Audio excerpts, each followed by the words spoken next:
చంద్రబాబు ఎలాంటి వ్యక్తైనా ఆయనలో ఫలానా లోపాలున్నాయని ఒక్కొక్కరి అభిప్రాయాలు ఒక్కోలా ఉన్నా చివరకు నాకు టీడీపీపై అభిమానం ఉన్నా అవన్నీ పక్కన పెట్టి చాలా న్యూట్రల్గా నాకు తాజా ఎపిసోడ్లో ఆయనలోని కొన్ని క్వాలిటీస్ నాకు బాగా నచ్చాయి.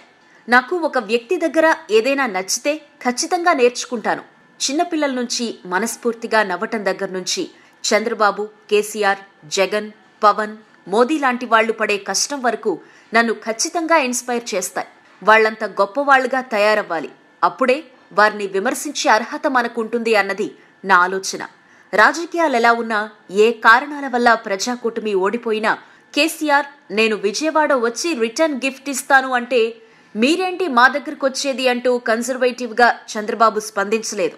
చాలా ఓపెన్ మైండ్ సెట్ తో ప్రజాస్వామ్యంలో ఎవరైనా ఎక్కడికైనా రావచ్చు అంటూ హుందాగా బదులిచ్చారు. కానీ తెలంగాణలో చంద్రబాబుకేం పని అన్న టాపిక్ ఎంత ఇన్ఫ్లుయెన్స్ చేసిందో అందరికీ తెలిసిందే. ఓపెన్ మైండ్ సెట్ ఎప్పుడూ గౌరవాన్ని ఇస్తుంది. తాత్కాలికంగా ఆ మెచ్యూరిటీ లెవెల్స్ అర్థం కాకపోయినా అర్థం చేసుకోవటానికి ప్రయత్నించకుండా మూర్ఖంగా ఆలోచించినా ఈ ఇష్యూలోనే కాదు, మీకు నాకు ఏదైనా ఇష్యూ ఉన్నా కూడా ఒకరినొకరు హర్షించుకుంటూ పోరాటాలు చేయాలే తప్పించి కించపరుచుకుంటూ చేసే పోరాటాలు హుందాగా ఉండవు. రెండవది, మొన్న ఎలక్షన్ క్యాంపెయిన్లన్నింట్లోనూ కేసీఆర్ గారు చంద్రబాబుని ఎన్ని రకాలుగా రకరకాల భాషా ప్రయోగాలతో చులకనగా మాట్లాడినా చంద్రబాబు ఆయన నన్నెందుకు తిడుతున్నారో నాకు అర్థం కావట్లేదనే మాటనే రిపీటెడ్ గా అంటూ వచ్చారు తప్పించి తాను అదుపు తప్పి నోటికొచ్చినట్టు మాట్లాడలేదు. నాకు ఆ హుందాతనం నచ్చింది. ఈ 2 పాయింట్లు 100% మనస్ఫూర్తిగా ఓ సగటు మనిషిగా రాశాను. కేసీఆర్, జగన్, పవన్ ఇలా హుందాగా ప్రవర్తించినా ఇలాగే వారి నుంచి ఈ క్వాలిటీస్ నేర్చుకునేవాణ్ణి. మనుషులు ఇవాళుండొచ్చు, రేపు పోవచ్చు. మన వ్యక్తిత్వం అతి ముఖ్యమైంది.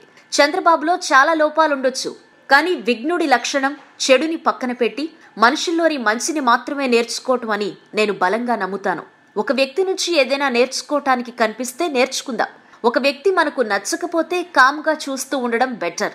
ఇది పాజిటివ్ వైబ్రేషన్స్ కోసం రాసింది తప్పించి మళ్లీ రొటీన్ రాజకీయ విమర్శల్లా ఇక్కడ కూడా విమర్శలు గుప్పిస్తూ కామెంట్లు రాస్తే ఈ పోస్ట్ పాజిటివ్ దృక్పథం డైల్యూట్ అవుతుంది.